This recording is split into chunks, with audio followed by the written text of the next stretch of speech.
What is going on, everybody? I am the FD Guru, bringing to you guys a Tuesday NBA edition of my DFS podcast. We have 5 games on the main slate tonight. Then we got a bunch of games tomorrow, and then we head into Thanksgiving, where we have no NBA on Thursday, but we get 3 NFL games, so that's all fine with me. We had a big cash and hybrid lineup last night. The hybrid did really well for FanDuel. One of my members entered the 555 with it. I don't know how many people were in it. This is all I can see, but $2,500, almost 5x. Some really good value. Even though Sam Hauser pulled off a Tony Snell performance last night, he was still the right play, saw a ton of minutes. Pritchard ended up doubling what he was supposed to get, so he actually covered Hauser, and Pritchard was low owned. So we ended up having just a fine NBA slate last night. The NFL game unfortunately sucked for all props and such. I feel like all the primetime games have been like that. Just an underwhelming game. Very disappointed with how that game panned out. But we have a 5-game slate tonight. Not a lot of injuries to talk about here. I'm going to give you guys 5 picks, one for each position. The only injuries as of right now in the early afternoon are Caris LeVert on the Cavs. That's kind of a big one. Hopefully we can get that before lock. You have LeBron questionable. I'm going to quotation that because he just played 39 minutes last game. He had a day off. He's been questionable for like the past 4 games, and he plays every day. So we can assume, if you played NBA DFS last year, he was questionable all the time, and he just always ended up playing.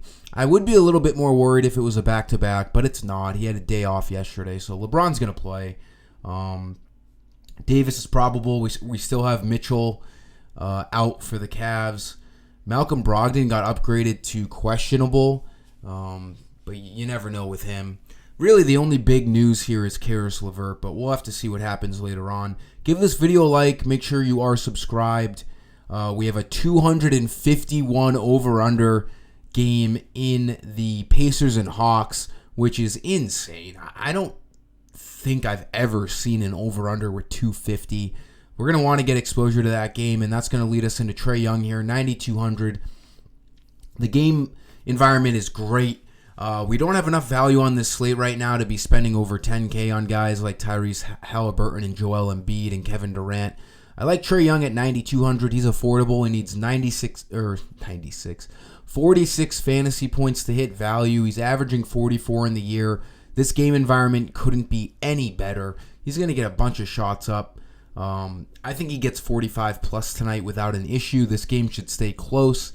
You want to get as much as you can because it's only a 5-game slate. We have a likely blowout in Phoenix. It's a 13-point spread with the Suns being at home against the Blazers. And then the other few games are pretty low over-under. So this Hawks and Pacers game is the best game to pick from. And there's not, much other competition with these other games. So Trae Young looks great. For shooting guard, we can look at Jordan Clarkson. His price just hasn't changed, and he's been playing phenomenal basketball. This game is another game that is a potential blowout, but not nearly as much risk. It's a 7-point spread.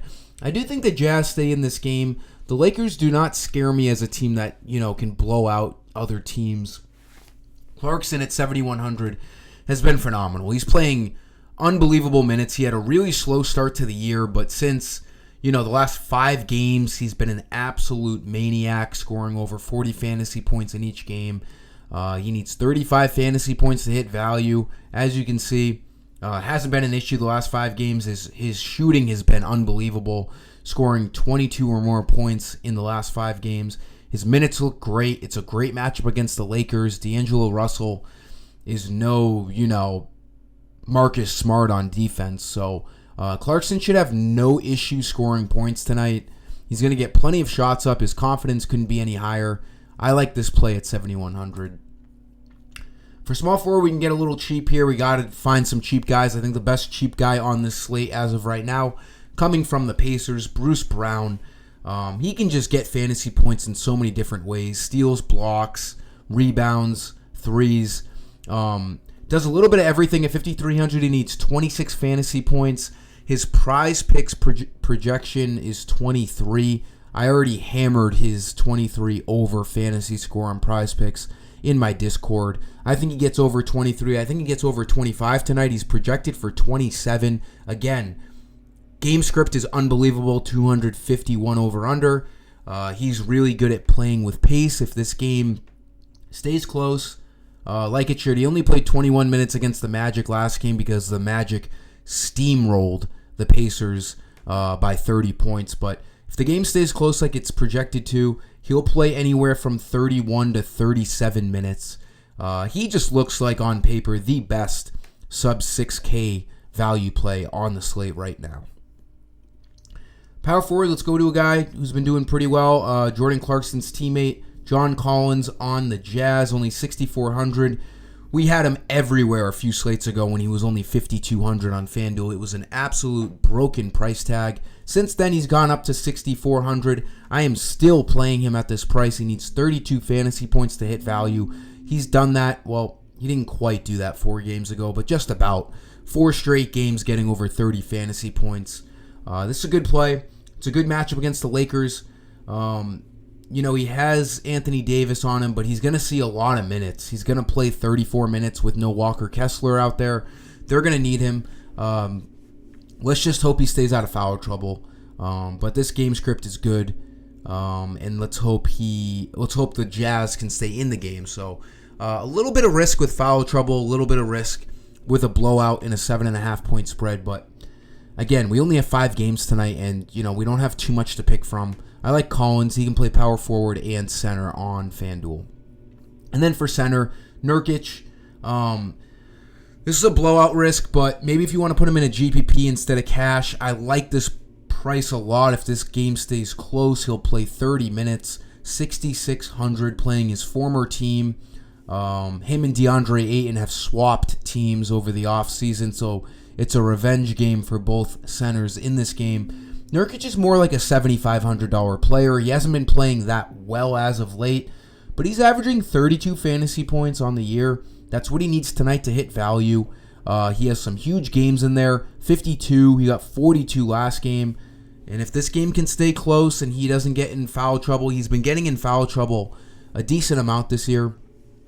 But kind of the same deal as John Collins. If this game can stay close and he can stay out of foul trouble, he should have no issue getting over 30 fantasy points.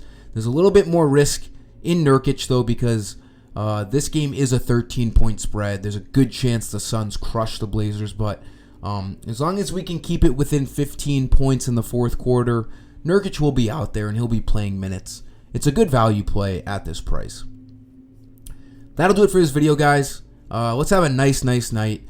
Get on my Twitter, look at my best bet video as well. Hopefully we cash that out. We lost yesterday, looking to bounce back from that. Like this video, subscribe. Let's have a great night. Peace.